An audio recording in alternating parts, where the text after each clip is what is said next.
is too sweet. But there's certain restaurants that do it fine. Like O'Charlie's sweet tea, totally fine. Now, I think that unsweetened tea is pretty terrible, but I will admit that there are times that I get a little over-sugared, and so I pick unsweet tea simply because I'm like, I've already had way too much sugar today. Let me back up on the sugar a little bit and go for unsweet tea. But for the most part, unsweet tea is terrible. So.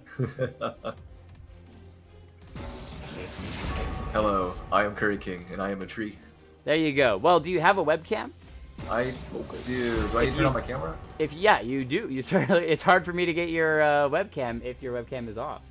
This is true. There you go. Now we have the Korean King joining us for game number 2, which I am super excited about. If it's anywhere even close to game number 1, it's gonna be great. As you got the Ravenous, the Jax, the Aatrox band away. A lot of strong particular bands, or strong champions in this current meta, except for the Ravenous. I don't know if that's targeted or just for fun. Sadly, I didn't get to watch last game because I've been very busy all day playing Apex. But you gotta go back and watch it at some point. I'll have it on YouTube. I'll let you know when it's up on YouTube or something if you got time. But it was. Do you have your channel up right now, currently? The stream or YouTube? Or just the actual YouTube channel, so I can subscribe to it. Oh, if you give me 2 seconds, I can drop that into the Twitch channel. There you go. If you guys are interested in subscribing to my YouTube channel to watch more League of Legends content, as well as hopefully the hype videos that I'll be outputting in the near future, that's the place to go. As well as most all games. I won't say all because I do miss a few, but most all games go up there. Curry, which you just missed, was a amazing, I think, 40-minute game in which at one point one team was down 12,000 gold and closed the distance to a 3,000 gold separation. At one point, had 2 out of 3 inhibitors down and still held on and just was a hair away from winning. And a team fight breaks out, and I'm not going to tell you how it ends because you got to watch it if you want to know how it ends. So. Oh, you're teasing me. I got to throw out the tease. I know that like 90% of the people that are in the Twitch chat right now literally just finished watching the game. But for those of you who didn't, last game was a great one. I'll tease you and keep the ending open. Because again, closing from 12,000 to 3,000 gold in a snowball meta is insane. That is the closest I've ever seen to a team just completely flipping the table. It was grand. It was grand. Deadless is requesting a Cho'Gath, so bonus points to whatever team decides to pick up the Cho'Gath for this game, as we've got the Kayn, the Janna, and the Yasuo. Kayn, Yasuo, and even Xerath, not too shocked about. The Janna is a little interesting, not your classic pickup, but I suppose for a blind support, it is fairly safe. She's the disengaged shielding champion, and you say, let's just play protection role. Okay, let me ask you this, Curry. Would you rather first pick a support that plays super safe like Janna, or would you rather pick something for someone else and then counterpick a support later? At least for me, I guess, like in which position? Because of course I usually main top lane, so I'm not really, I don't really care. But I guess I would go for more of an aggressive support if you wanted to pick it first. Don't worry about trying to counter, instead focus on the aggression. Okay. Yeah, because you want to, because you know people usually the order is given out really quickly. So if one of those get free, like right here, Brand gets banned, possibly Zyra next as well. People want to get those out as soon as possible. But Janna's actually a really safe pick though, just because most junglers that are run today are ones that try to get in, engage junglers. Yeah, and kill pretty much the whole back line, all the squishies, but then Janna is so good at disengaging all those fights. Yeah, I think it's a wise choice in a blind pick scenario when you're not interested in trying to swap champions or anything. Or maybe it is. Maybe it's something that someone else, Sugar Daddy does play support a lot. He had his Thresh banned away against him, so he won't be able to play it. Maybe he said, you know what, go ahead and pick me Janna, that's fine. I can play her okay into basically any, or with any ADC, which is another thing to keep in mind. As those ADC, or the ADC for Team Splenda has not been picked up, and we do see the Kai'Sa picked up by Ravenous 5, Ravenous 5 starts to ban away ADCs. They take away the Draven. They may take another one away. I would expect the Lucian, but they could go with something else. And Janna can basically be played with any AD carry. You play Janna with the ban. Oh, okay. I don't know if that was miscommunication or they just, said, you know what, we're just going to keep things interesting and leave it open. Either way, hopefully no one leaves. If someone does, we'll probably just play that out as Lee Sin has already been picked up by Sugar Daddy. I still feel like that might get traded away, but we'll see. Zyra is free right now as well. I just want to point that out. Yeah. Oh, Bromlo. Braum Kaisa, pretty strong pairing in the bottom lane. Not as strong as a Braum Lucian, but still fairly strong. Quick note to Jimbo. Thank you so much for that host. That is awesome. I greatly appreciate that. Those are the small things that really help the channel grow. Even if it doesn't bring a bunch of viewers because you weren't just streaming or anything crazy, it's that small bit of extra support that says, hey, I just want to let everyone know that you're pretty awesome, so I'm going to host your channel. Greatly, greatly appreciate that. As Boxy is trying to figure out what he wants to finish up the role for Ravenous 5. Someone in the top lane.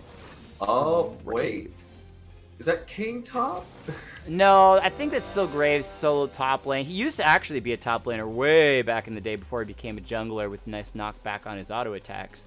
At least I expect that he's going to be in the top lane. I think Kane ran top one time, and it was not very good. So I'd be surprised if they try to roll that again. As we do see, there we go, Sugar Daddy is going to be on the Ezreal, as Love for a while sticks on the Janna, and that Ezreal trades with Lee Sin. Legends grabbing that one. Both teams pretty interesting.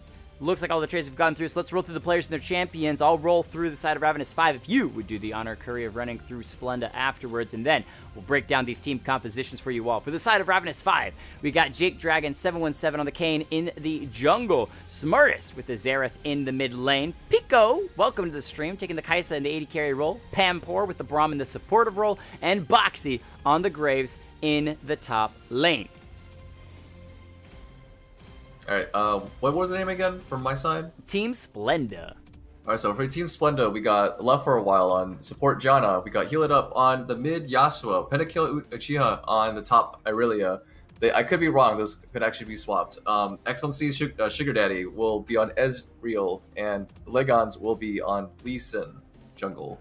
Perfect. And I think I agree with you. It's most likely Yasuo in the mid lane, Irelia top. One of the nice things about Yasuo is that he can do fairly well in a solo lane, but does better when he's joined by somebody else. And when you think about Janna Tornado, that's an easy way to get a knock-up. Once Yasuo hits level 6, Janna can either roam to the mid lane. Lee Sin can also come in the mid lane, land some nice ultimates, which knock people up straight into Last Breath from Yasuo. There's some good synergy there, and that availability of roams from the rest of the team is going to favor Yasuo being in the mid lane far more than the top lane, as Irelia still to this day makes an excellent 1v1 champion.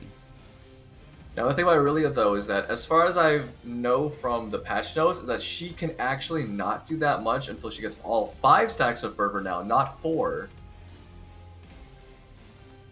So it actually takes her a much longer time to prepare for a fight, I would have to say. Especially for the 1v1. Look at the patch notes. I actually have not looked at the patch notes yet. You're calling me out now, as I was doing updating on the stream as a whole. I've not listened to the breakdown of the patch notes yet, and as much as people may troll and do all sorts of different fun stuff, the one that I actually listen to the most when it comes to the patch notes is Freak, because he does number breakdowns far better than I do, and it's not just simply, this champion seems strong, or this nerf seems pretty bad. It's well, let's actually look overall at the stats, break down the numbers through all of the levels, and figure out whether or not this is an early to late advantage, all this sort of stuff, and breaking down of items. I like how Freak does his stuff, but I have not listened to the most recent one, and I need to. But I still think that even with that slight nerf, Irelia is still going to be a strong duelist, and the nice thing about it is that Graves is not the highest mobility champion. Now, the quick draw will be pretty good at being able to get out of her stun. That said, if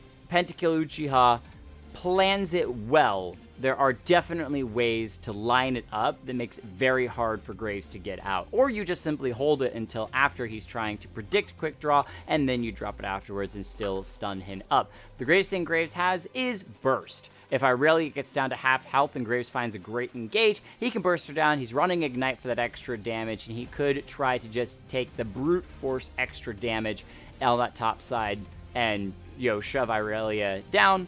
Other thing I want to note is the Xerath versus the Lee Sin. That should be an interesting matchup in the mid, especially once Lee Sin gets his Wind Wall, because a lot of Xerath's abilities are those ranged attacks. That said, Xerath's ultimate doesn't care about Wind Wall.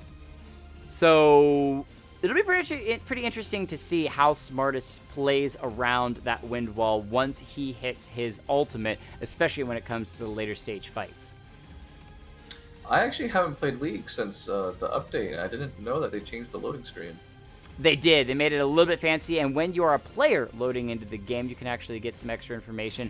You can actually click on the champions and players as well and see some extra stats about them. Their mastery points as well, so you can see that Jake Dragon has no mastery points on Kayn, so he's a very new player to that champion, but he's still going to give it a go. Whereas for the side of Heal It Up's Yasuo, 500,000 mastery points. Quite a powerhouse on that champion. Lagon's is actually... Oh, wait, no, he's at 58. Yes, it looked like really good, and then immediately afterwards I noticed. Yeah, it's like, oh wait, I missed a 0. I'm not saying that he's bad on Lee Sin, but I'm just saying that he's still working his way up on Lee Sin. How about that? Yeah. But I will say this though, there's definitely one thing about Irelia that you should definitely know for this matchup is that, well, at least not for the top matchup, but for later game, is that her Defiant Dance does not reduce magic damage anymore. So it'll be pretty painful if Xerath is able to start popping off some pretty heavy damage on her. Now, the favor is that Graves and Kayn, mostly AD heavy, Graves especially. That also brings into consideration, how does Kai'Sa build? Kai'Sa, late game scaling champion, very strong once she's able to get 2 or 3 items. But same thing with Ezreal, I feel like Kai'Sa's a little bit stronger. Depending on what she builds, she could definitely build the AP route. I don't know what Kai'Sa's usually build nowadays, but if she does build the AP route, Irelia would actually suffer a lot more in the late game. That's what I'm curious about. Their team definitely has the AD down on lock, and so having 2 APs and 2 ADs would be pretty potent. But as you said, late game, it's going to hurt her eventually. And I think that she probably is going to go a bit more standard, especially against the Ezreal Janna in the bottom lane. So we'll just have to see. We'll have to see what it is that these players decide to build. Ladies and gentlemen, thank you for coming out and watching Team Ravenous Vibe versus Team Splenda for the second game of the night. Gonna be a pretty good one. I'm excited to see where these players decide to put their pressure, especially when it comes to these junglers, that Yasuo and Lee Sin, one of the, 2 of the champions that prefer to wait to level 6 to try to make any crazy plays, but can definitely make plays earlier than that. Again, another thing to note on the Kayn is he wants to hit that transformation period. The question is, which one does he go? And I still think the Darken mode is one of the better ones to go. You have not earned victory this day. I'm just gonna move some of these guys to where they should belong on the scoreboard. Ezreal in the top, Janna in the mid lane. Yep, good stuff.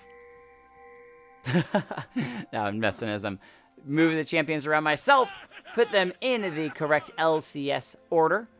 Standard movement by both teams, just getting a little bit of defensive vision down, making sure there's no crazy 5-man stack shenanigans going on, especially when it comes to that river. So, standard start from both of these junglers as well on their respective bottom side buffs, which means they could be hitting the top side around the same time. I'm curious to see whether or not either of them try to go for the early Scuttle Crab, something that junglers have seemed to favor a little bit every now and then, is you get your first buff and then you immediately try to hit that Scuttle Crab, get that level 3 sooner than later. Wait, actually, I don't know if you know the numbers on this. Can you go buff and scuttle and get level 3? I personally don't know much about the jungle path as well.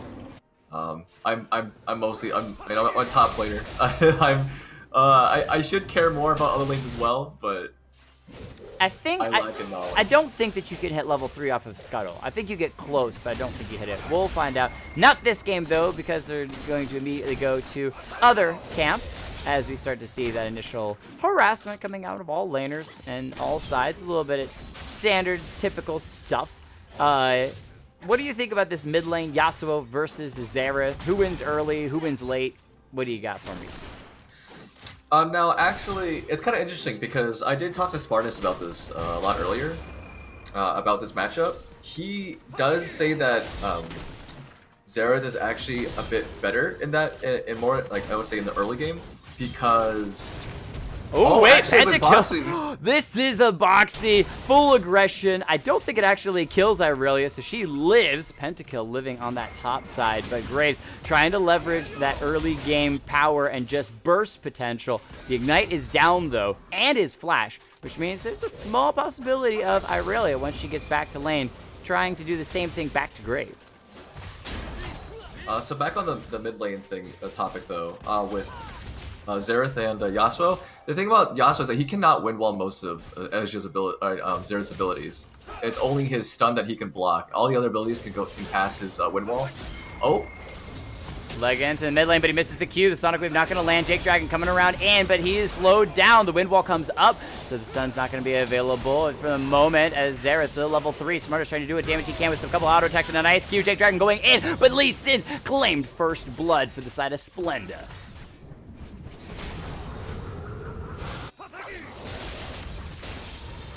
Oh, and the guns.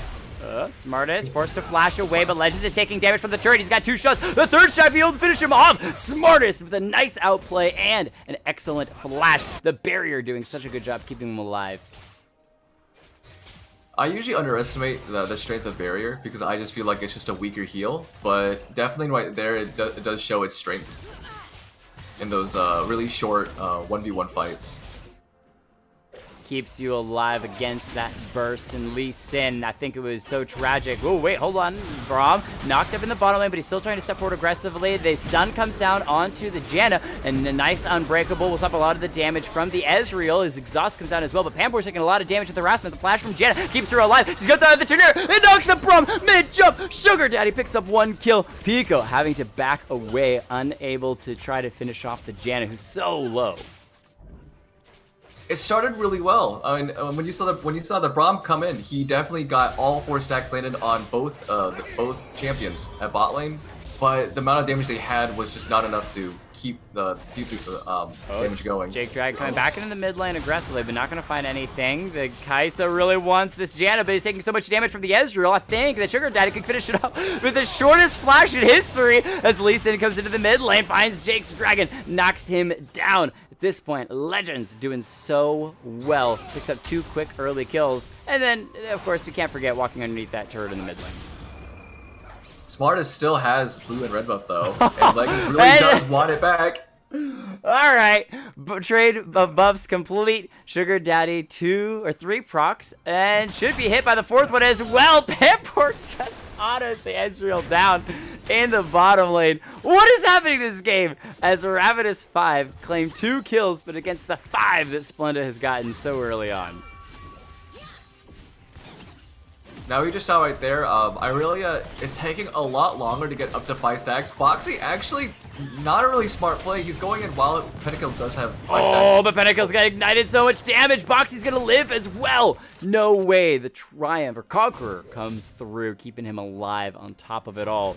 So, man, Pentakill Uchiha looked so good at the beginning with that mini wave crashing as well, but the just burst damage from Boxy's crazy, and now he's level 6, gonna make it even easier. I didn't actually notice, but Irelia even had tabbies. Actually, maybe not before that fight. No, I think she finished those off after the fight. She might have had boots tier 1. But either way. But that was a double Doran's Blade Graves too, so that definitely did a lot of damage early. Ooh, this side of Team Splenda were able to sneak the Infernal Drake away, which was the first Drake of the game. Lee Sin excellent at being able to solo that down, and Jake Dragon having a little bit of tough time this game, already going down twice in those ganks in the mid lane, will also lose out on that Dragon.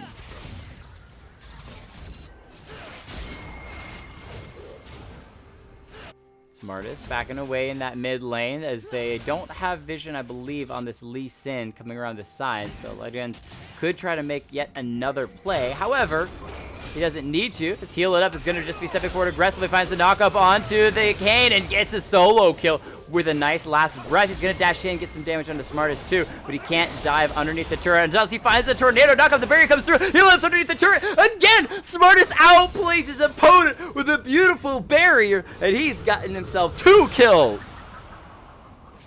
Barrier is definitely showing its good side today, especially in this fight or in this game. And they need every kill that they can get. Excuse me for the small yawn.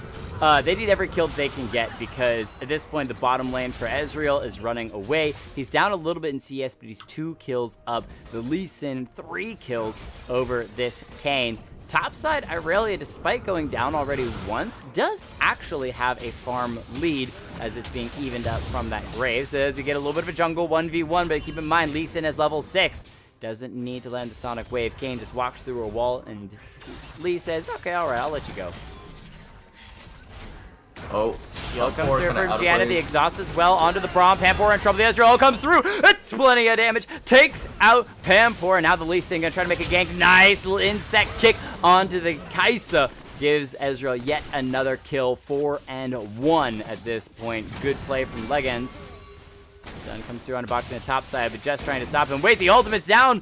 The Arcane Barrage as it's not quite finished off yet, but the heal from Janna. Monsoon says, don't worry about it, Lee Sin. I got your back. Oh, split up at top. Yasuo trying to roam, make a play, but the Graves has got his number. Able to get back safely in time.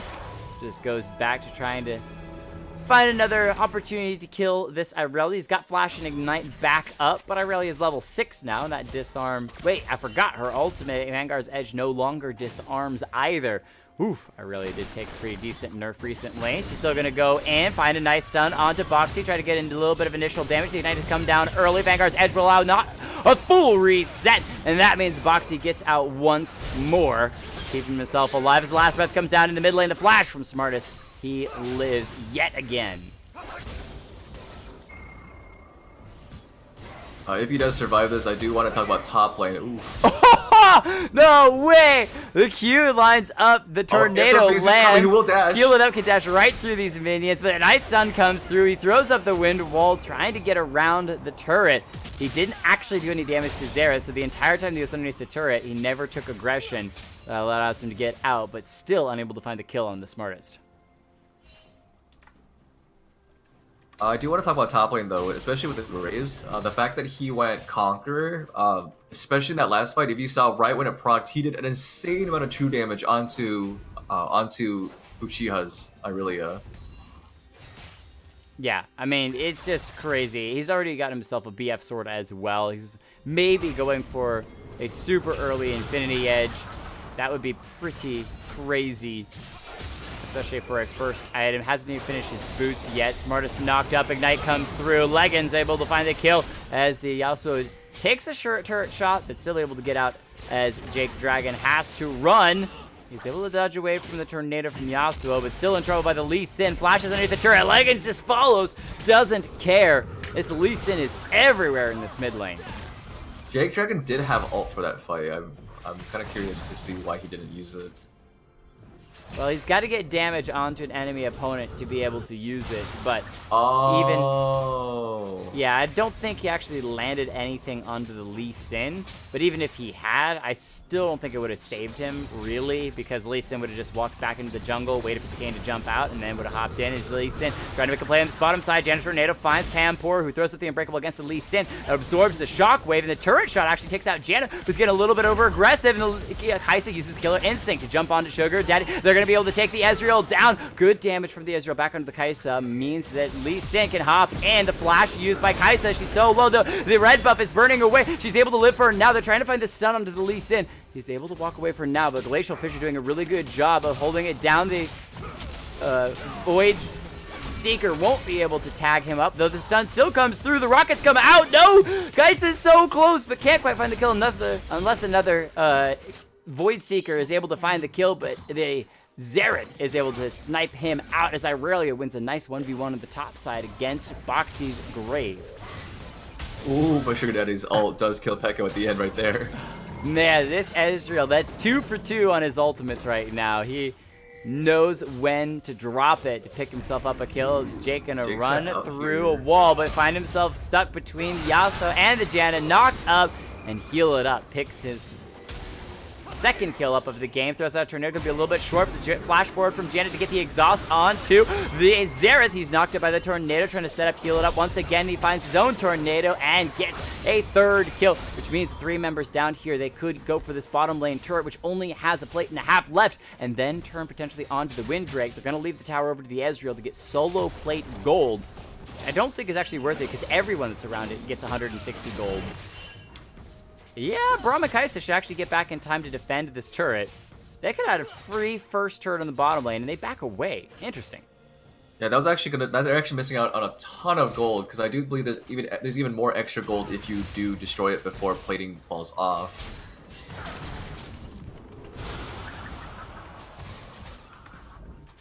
All right, 7 kills, 215. Splenda up for a decent amount, 5,000 gold. However, there's still hope for Ravenous 5, especially in that Graves and Xerath. Both are doing decently well in their respective lanes. And again, a lot of this comes down to how do the teams react once this laning phase is over, which it's still going strong, even with a minute left before we hit that 14-minute mark. Kane and Lee Sin on this bottom side. Glacial Fisher going to knock off the Janna. She's so low. She uses the broken stopwatch to keep herself alive for the moment. I still think she's still going to go down. Monsoon and the tornado stops the Kai'Sa for the killer instinct going in. Kane going to ult, trying to help finish off the Lee Sin. Not going to be in time. Kai'Sa still gets finished off, and Lee Sin ward hops, trying to keep himself alive. Jake Dragon chasing him down. Uses the smite, drops him low. Legend is still alive and gets the kill. Israel's the one who actually secures it as he'll up in the mid lane, going to not live. The blast turret shot in the back takes him down, but finally Splenda picks up the first turret of the game, getting it in that bottom side. They're not going to rotate to the Drake, instead just shove on into the second tier turret. That last fight at bot lane was actually ridiculous, because I honestly thought that Legons was gonna die, especially when the Braum and the Kane tried to land on top of him. But the thing was, when I was also seeing Legon's health go down, I saw I noticed he had ult still, and it looked like he was actually waiting for that perfect line to come through to hit all 3 of the champions in that row. And he does get it. He actually knocks up all 3 of the members, getting time to actually Q back onto Pekka. That's how he killed the Kai'Sa, I think, by kicking the Jake Dragon as Graves ult, and he steals away the Winddrake. Boxy is just absolutely insane. Able to pick up 1 kill. He still has an opportunity to chase it. No, Smartest is going to be able to snag the Janna with a nice arcane. I believe it's Arcane Barrage. I want to double check that real quick. No, right of the Arcane. Okay. Arcane Barrage is something different. Living Artillery is Kog'Maw's ultimate. Shocking Orb, Eye of Destruction, Arcano Pulse. I hate that name. It's such a weird Pulse. Name. Yeah, it's a weird That's the 3rd ult, but it missed. Oh, Sugar Daddy finally misses an ultimate, but he's trying to defend around this control ward. Boxy finally gets the control ward and now should be able to run away. It's also going to chase it in. He finds the W, finds the Q. Sugar Daddy comes out with an 8th kill so far this game. Heal It Up is extremely big right now with that Phantom Dancer and the BF sword.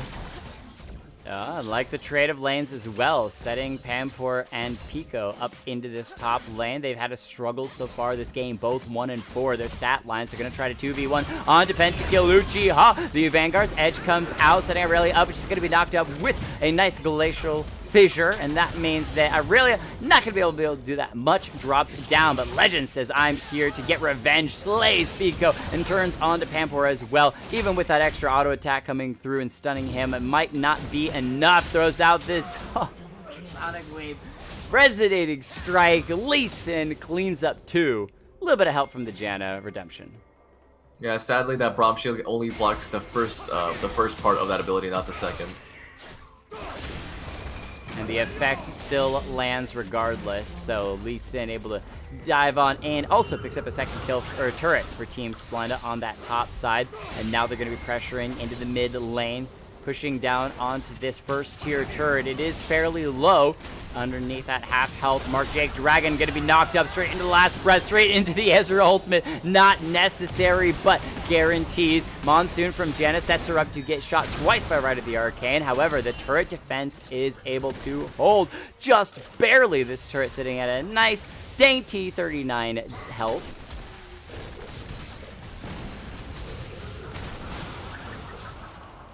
10 kills to 23, the score line of 8,000 gold lead for Team Splenda. Feeling a little reminiscent of last game, one team taking a fair, decent lead. However, again, Kai'Sa's late game scaling is not to be underestimated.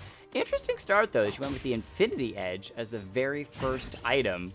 Don't know that I would agree with that, but we'll see what she goes for her second one.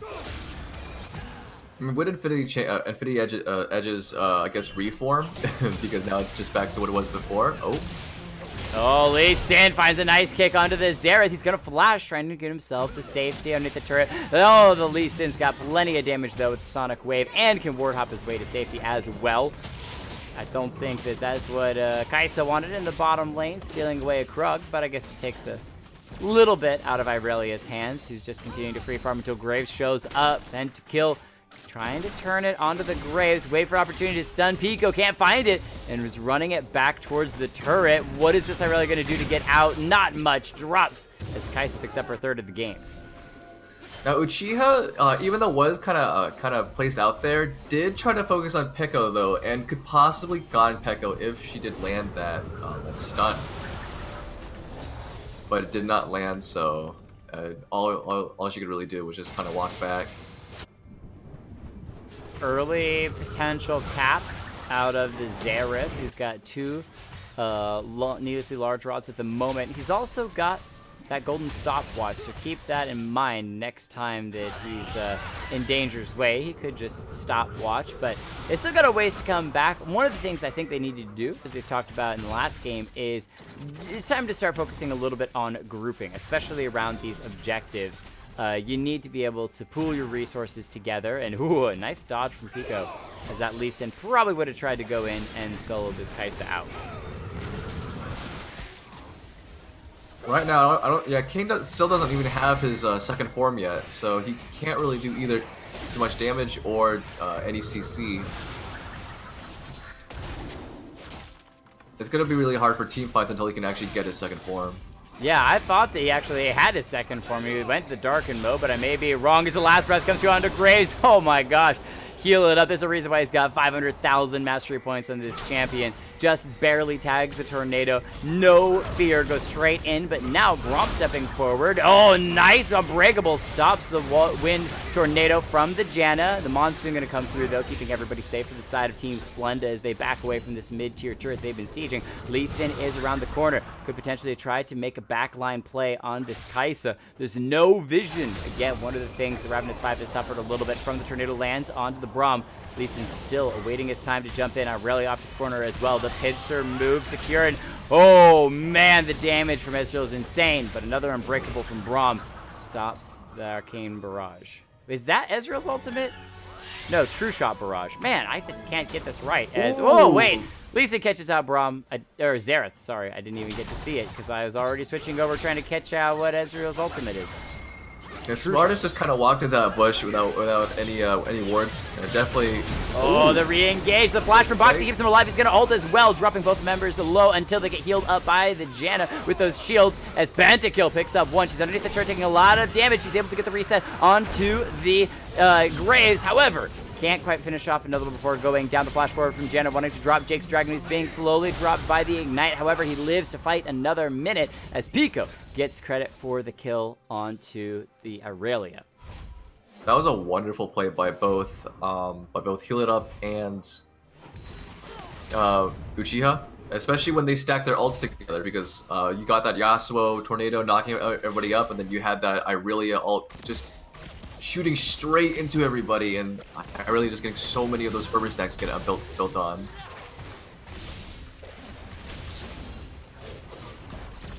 Welcome everyone from First Player Tokens Raid. Thank you so much. How are you doing, First? How have the streams been going recently? I actually haven't had a chance to kind of drop in. Ooh, that true shot barrage from Ezreal sliding right by both members in the bottom lane. Might have actually been able to kill them at this point, as Ezreal is up pretty heavily. Welcome, Black Boy, you. I like it. Been going good. Nice playing Apex Legends. I think everybody in the universe is playing Apex Legends at this point, because that seems to be the game of the month. As I'm glad you're enjoying it. A lot of people are really digging that game. So I am very much digging that game. I think probably 60% of all chat that goes on, maybe even more than that, on the Discord is Apex Legends, which is totally cool. A Sugar Daddy solos out Kayn once again, finds him in the jungle. Hard to get away from Ezreal when he's got plenty of arcane shifts to knock you down in the bottom lane. Oh, a good stopwatch. Smartest too, keeps himself alive for now. Vanguard's Edge comes through. In the meantime, the Pico's on the bottom side, gonna get soloed out by the Lee Sin, and I really sticks around underneath the turret way too long. Smartest able to pick up a solo. That's what I'm talking about, though, is the fact that Aurelia did try to reduce some of that damage, but she can't reduce magic damage anymore. So she took all of that full Zera's damage and dying in the process. Yep.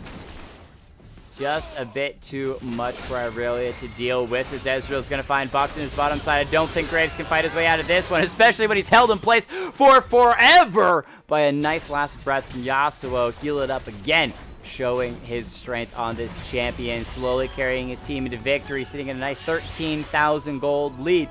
The snowball last game got a little bit stifled, and when we got to those inhibitors, I feel, though, like that's not going to be quite the case this time around, as Ravenous 5 has a ways to go to get back into this game.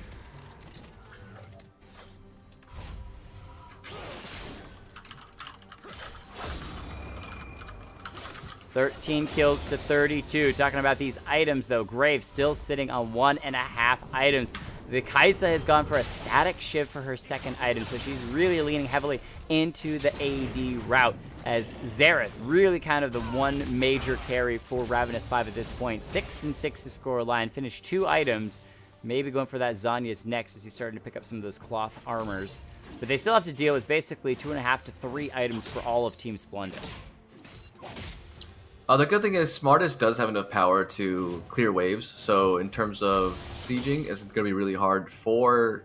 Oh, wait, Sugar Daddy gonna get caught out. Nice knockup with that ultimate from Braum. Sugar Daddy trying to escape. So far, he's able to dodge 2, 3, 4. Ah, the auto attack you cannot dodge. Kaisa able to finish him off, and I love the fact that the Xerath ultimate basically forced Ezreal to back up just to get in range of Pika's ultimate or auto attack, which is nice, as they may be able to catch out Love for a while as well. Currently, it's a 4v5 on the map. The Janna has been stunned up, trying to get to the blast cone. She's going to be joined by the Kaisa as well. There it is, 2 kills for Ravenous 5. However, they're going to be caught out as Lee Sin and Yasuo secure 2, 3, make it 4. Oh my gosh, just those 2 members wreck all of Ravenous 5's hope. Triple kill to heal it up. Now, did Legon's ult in that small fight right there? That was a double knockup, right? That was not only Yasuo's knockup, but also Lee Sin's knockup, and then with the Yasuo's ult.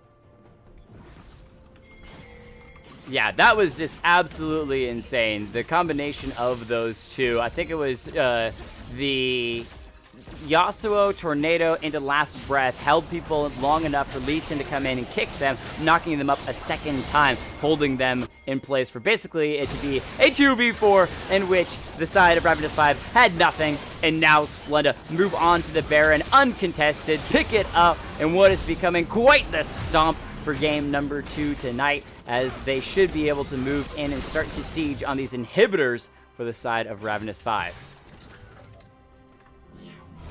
Now it's going to be really difficult for Smartest to actually clear these waves too, because these will be Baron buff minions, and they're going to take a lot of reduced magic damage from Smartest. So it's going to be really hard for Team Ravenous to probably keep an inhibitor from this.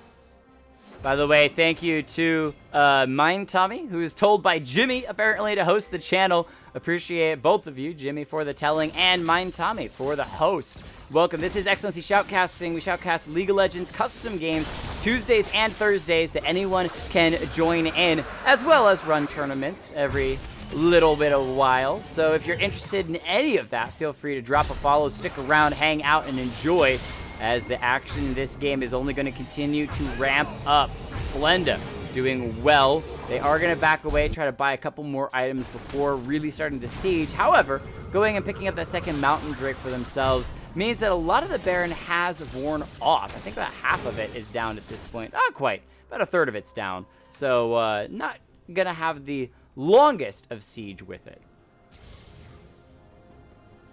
They can at least get an inhibitor out of this though, as long as they group up. Because they can't really clear Baron minions that fast. The only person who can really clear these minions quickly would be Smartest and his Xerath. And even his fully powered Q is only going to drop the minions to about half. The mid lane inhibitor, which is the siege target for Splenda, going to drop to about half as the Kane's in trouble. Yasuo goes in with the last breath. The knockup from Braum is only on one member, who's going to be able to get himself out with a nice monsoon from Janna, making sure that he is staying up. He's going to go in. The ultimate from Pico, trying to get himself alive. Surge, Supercharge, going to be able to get away for now as Boxy going to try to help finish off Legends, but he is becoming legendary himself. Should be able to finish off Boxy. No, he's got the burst damage. They still are able to clean up one, but it's a 1-for-2 trade, and they're going to lose their inhibitor turret as well as the inhibitor. There's nothing that Ravenous 5 can really do to stop this. We'll see if Splenda wants to continue the aggression onto the Nexus turrets. No, they're going to refocus their attention onto the bottom side inhibitor turret. Sugar Daddy in trouble, though. The flashing forward from multiple members.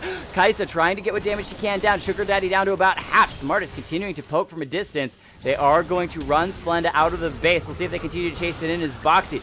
Full health. Prep to go back in. Last breath from Yasuo puts himself in a precarious situation. He's going to be stunned up by the Yasuo. He can't go down, though. He's going to go dominating. Finishing off one, finishing off two. He might even go into a third as Pentakill Uchiha drops to Pico. That shield's still not going to be enough. Killer Instinct already procs. Can't use it to follow up on the Void Seeker, as Love for a while still in danger's way, but the Yasuo doesn't care. He's going to get stunned up underneath the turret from Braum, and finally Pico gets a beautiful shutdown, and still he's got another 1,000 gold bounty on his head. Sugar Daddy free, hitting the bottom lane turret before starting to run away, and I think the fight is finally coming to a close. I guess now is a good time to just take a breather. Everybody looking to go back to base. I guess it looks like Pompor is trying to chase down Sugar right now. It's hard to chase down Ezreal, who's got plenty of movement. He's going to land another True Shot Barrage onto Pico, dropping the Kaisa down a third of health already. Lee Sin looking to join him in this bottom lane. It seems at this point it's only a matter of time, but you got to give Ravenous 5 a little bit of credit, especially this Graves, for trying to make the big plays to keep the team still in the game. Kaisa as well, she snuck into 8, 6, and 2 as her score line, especially in that last fight, almost 1v2ing in this bottom side. Sugar Daddy still having to play a bit on the defensive side until Lee Sin truly joins him. Oh, Kane just got his red, he just turned red Kane. A little late. So it's 30 minutes right now. He just got to red Kane, but he now has a heavy CC AoE now. We'll see if that is usable and can be leveraged in the next fight as, oh, Pampor, oh, drops the ward! He drops the ward! Ladies and gentlemen, that's what supports do! Oh, that was beautiful! You don't walk in blind into a brush, you drop the ward! They got the vision, he can walk away, heal it up in trouble. However, no, he's not. He can just solo out the Kane and now turn on to the Xerath as well. 2v1, I don't care. I'll 1v9 the world as Legends follows Pico. What? What just happened? Sugar Daddy goes over the wall, finds the double kill as well. Boxy, now the only member of Ravenous 5 left alive, make it Ravenous 1. Gonna have to go back to the Nexus turret, try to defend, but he's against all 5 members of Team Splenda. Not much that he can do. Nice sidestep on the Q from Lee Sin. Gets back to the fountain, but he can't stop them from taking the Nexus. It's only a matter of time. Splenda have played splendidly the entire game long and will clean up the very end of the game, taking victory in game number 2. Oh, man. There was a lot of action that game. A little too much that I couldn't really get to say any small points. Right? I just felt like I was nonstop talking. But this is the time that you get to talk. Please, go ahead. Well, a lot of stuff happened that game, that's for sure. Go for it. Alright, so, well, definitely early game. I'll definitely have to say that Legons was helping bot so much. You'd always see him in that bot jungle brush right below Krugs, and he would just wait there, waiting to see if he can get the right moments. I think he ganked bot maybe 2 or 3 good times, getting some really good damage in, also getting some kills. Top lane, the Graves into Irelia pick, I was actually not expecting for Graves to do so much damage, but I also forget every every shell that hits the champion does a massive amount of damage, so I was definitely impressed with Boxy's early game. Toward late game though, there was no real, I guess, engager in the team, because Jake Dragon and his Kayn could not get to his red Kayn until Form. 30 minutes in. Yeah, it was a long time to get that form, and that is critical. And then, I definitely would have to say that Smartest, since he was playing Xerath, clearing waves is no problem for him. But once the red team got Baron, that's it was just kind of over for them in terms of maybe an inhibitor, because he can't clear Baron buff minions as well as. You need not follow, but you must witness. Love for a while. Thank you so much for that follow. Appreciate that. Go ahead. What were you saying? I didn't mean to interrupt, Curry. Go ahead. Oh, sorry. I also wanted to say that we saw so many good combinations of ults with Legons, Uchiha, and Heal It Up. You would see this Yasuo tornado go up, Legon's kick going with it, and then even like Uchiha's ult also getting like at least 3 people in that. I don't know what shape you would call her ult to be, but diamond. Is it a diamond? It's an open diamond at the bottom, like where she throws it out, but otherwise I would say that it's a diamond. You could maybe call it a club, but I really think that it's a diamond. Okay, so like you would just see them, like you would see 3 people get knocked up with the Yasuo tornado, and then you would just see that beautiful diamond just coming in, hitting 3 people, and then Uchiha dashing into all those marks, getting those stacks up, doing a ton of damage. So definitely a lot of good combination plays. My favorite would have to be the one when Yasuo would Heal It Up, knocks 3 of them in the jungle. Then you get Legons. I think he kicks them back. He kicks someone back into the line again, and then you get that Yasuo ult to just make them stick and pretty much clear all 3 of them. Their health bars just drop. Yeah. Like from 100 to 0 super quickly. Talk about a great 2v4. Just unbelievable. But also, Legons in the bottom lane when he held on to his ultimate to reposition and kick Jake Dragon through the bottom lane members of Pampor and Pico, finishing off the Kindred, and then got out alive. This guy is a really good Lee Sin, and absolutely worth watching and being very, very careful of in the future. If he comes back to play again, which I certainly hope that he does, make sure that you ban his Lee Sin. It's probably worth it. Kind of like Neb. Don't let him get Lee Sin. Legends obviously proved his worth on this Lee Sin. We haven't even gotten to the Ezreal yet, Cody. Cody sucks. Okay, there we go. Let's just move forward. I called it out in the middle of the game, but someone wasn't listening because they were playing League of Legends, which makes total sense because we're also 3 minutes behind, so it's understandable why you wouldn't be listening at the same time as you're playing. Okay, so here's the question. I don't know that we have enough people to do a game 3.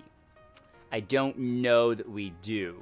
Since game number 2, we have had 3 people sign up to play. Baby Stitch Puppy, Lord Reeves, and Cat Nader. If we have enough to do a game number 3 that isn't entirely made up of repeat players, I suppose we can go ahead and do that. But I was hoping to get a couple new people in. Sucky Ezreal Cody wants back into play again. Another thing we could do is we could do a 1v1. We could do a 1v1. Lonely wants to play again. 1920. What is this? Reeves, what are you doing? I don't even know what that is. 1v1? I don't know. Oh, there's a couple 1v1s. Oh, we got a couple 1v1s coming out. No, it's not going to be a tournament. We have to do a lot of setup for a tournament. But there's a couple people that are down for 1v1s. Okay. How about we do this? We will run 2 1v1s. All right? We will run 2 1v1s. And I'll make sure that the rules are very clear. So, it's an unofficial tourney. Not quite. Okay.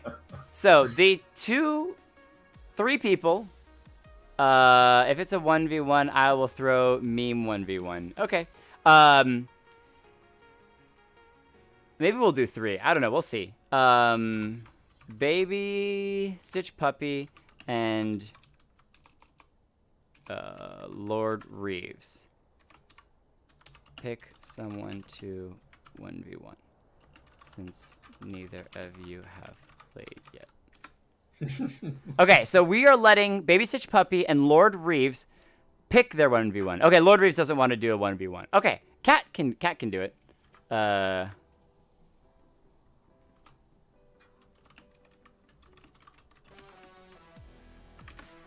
Hey, welcome, Cowtoe. Glad to have you. I'm waiting to see Baby Stitch Puppy. You can't pick yourself. You can't pick yourself. I don't know. Anyone choose for me. Baby Stitch Puppy, I can't choose for you. All right, we're gonna go on a quick break visually, guys, as we set up these 1v1s. Looking like Baby Stitch Puppy versus somebody right now. We'll be right back.